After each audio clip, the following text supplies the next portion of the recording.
का काम किया।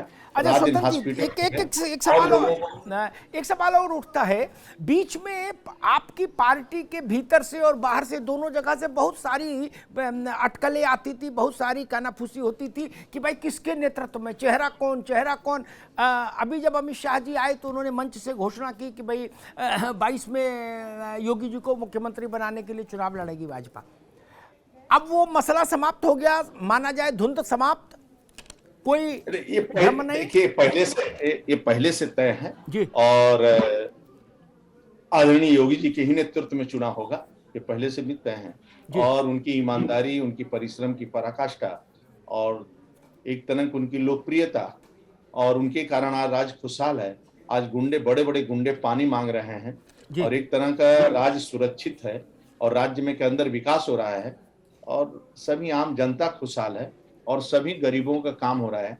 बनटांगिया, मुसहर और थारू जैसे जातियों जी को भी एक तरह का राजस्व में कई गांव नहीं आए थे।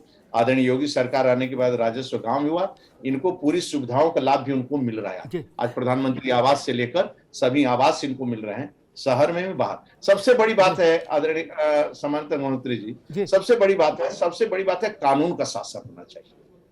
देखिए, कानून को आप तोड़ नहीं सकते, एक कानून का शासन होना चाहिए। वो आदरणीय योगी जी के नेतृत्व में कानून का शासन राज्य के अंदर दिखाई दे रहा है, जिसके कारण शांति है, सुरक्षित। देखिए, हमें क्या देते हैं क्या नहीं देते विषय नहीं है, लेकिन हम और मेरा परिवार सुरक्षित रहे ना, 12 बजे रात को घर लौट सके ना। मतलब आप सब कुछ दे दें और रास्ते में हम मार दिए जाए, मेरा परिवार ही सुरक्षित न रहे उसमें। आज मैं कह सकता हूं कि एक कानून का शासन, ये बहुत दिनों के बाद इस राज्य के अंदर कानून का शासन। अच्छा स्वतंत्र जी, प्रियंका गांधी की सक्रियता को भारतीय जनता पार्टी किस रूप में देखती है? क्या आप ये मानते हैं कि कांग्रेस प्रियंका की सक्रियता से रिवाइव हो सकती है, पुनर्जागृत हो सकती है? एक समय था कि वंशवाद की पार्टियों को महत्व था। एक बार कांग्रेस को सोचना पड़ेगा कि अब वंशवाद का नेतृत्व नहीं चलेगा। एक बार किसी न किसी गरीब परिवार में जन्म लेने वाली महिला को नेतृत्व देना पड़ेगा और कांग्रेस में ऐसे महिला को ढूंढना चाहिए उनको जो नेतृत्व दे, तो एक अच्छा रहेगा, क्योंकि अब वंशवाद समाप्त हो रहा है। देखिए, कभी ऐसा कोई सोचे कि मैं बहुत लोकप्रिय हूं, मेरा बेटा भी वैसे लोकप्रिय रहेगा, नहीं हो सकता है। तो ये ईश्वर भेजता है और ईश्वर चयन करता है। इसलिए जो वंशवाद, ये देखिए राजा महाराजाओं की पार्टी ने, ट्रस्ट नहीं है, ये लोकतंत्र है और इसलिए बूथ का कार्यकर्ता भी सोचता है कि कभी हम भी प्रदेश का राष्ट्रीय अध्यक्ष बनेंगे। इसलिए भारतीय जनता पार्टी में आप देखेंगे अपना एक गौरवशाली इतिहास है। डॉक्टर श्यामा प्रसाद मुखर्जी, पंडित दीनदयाल, एक ब्राह्मण परिवार में जन्म लेने के बाद भी पंक्ति के अंतिम व्यक्ति के बारे में विचार किया, अपने परिवार के बारे में विचार नहीं किया और ब्राह्मण कुल के बारे में विचार नहीं किया।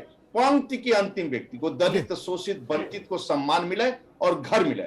और उसी पार्टी का नेता आदरणीय मोदी जी जब दिव्य और भव्य कुंभ में उतरते हैं तो स्वच्छता कर्मी का पैर धोकर उसको सम्मान दिलाते हैं, देश का प्रधान से।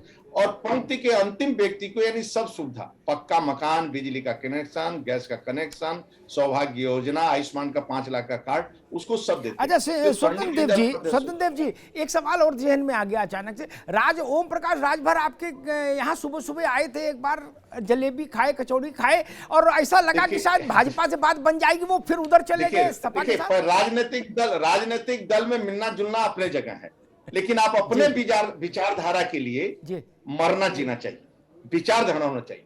मैं कह सकता हूं कि कम्युनिस्ट और भारतीय जनता पार्टी के अलावा किसी पॉलिटिकल पार्टी का कोई विचार नहीं है।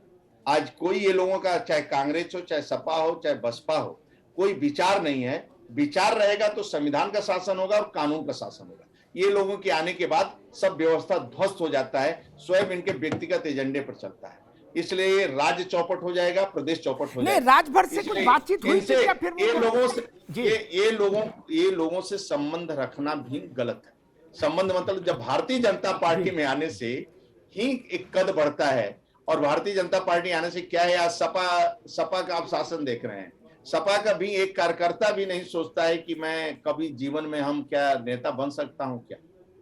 अखिलेश जी के परिवार का, उनकी पत्नी, फिर बेटा, मतलब एक परंपरा चल रही, एक ट्रस्ट टाइप का। तो क्या है, पार्टी को ट्रस्ट नहीं बना सकते हैं। पार्टी में एक लोकतंत्र होना चाहिए, संवाद होना चाहिए, तर्क वितर्क होना चाहिए और एक तरह का बातचीत होना चाहिए। तो आज भारतीय जनता पार्टी में कह सकता हूं कि कार्यकर्ता आधारित दल है और कार्यकर्ताओं के दम पर चलने वाली पार्टी है, और एक बूथ अध्यक्ष भी कल का राष्ट्रीय अध्यक्ष हो सकता है, जी। ऐसा एक दल है और एक विचारधारा पर चलने वाली पार्टी है।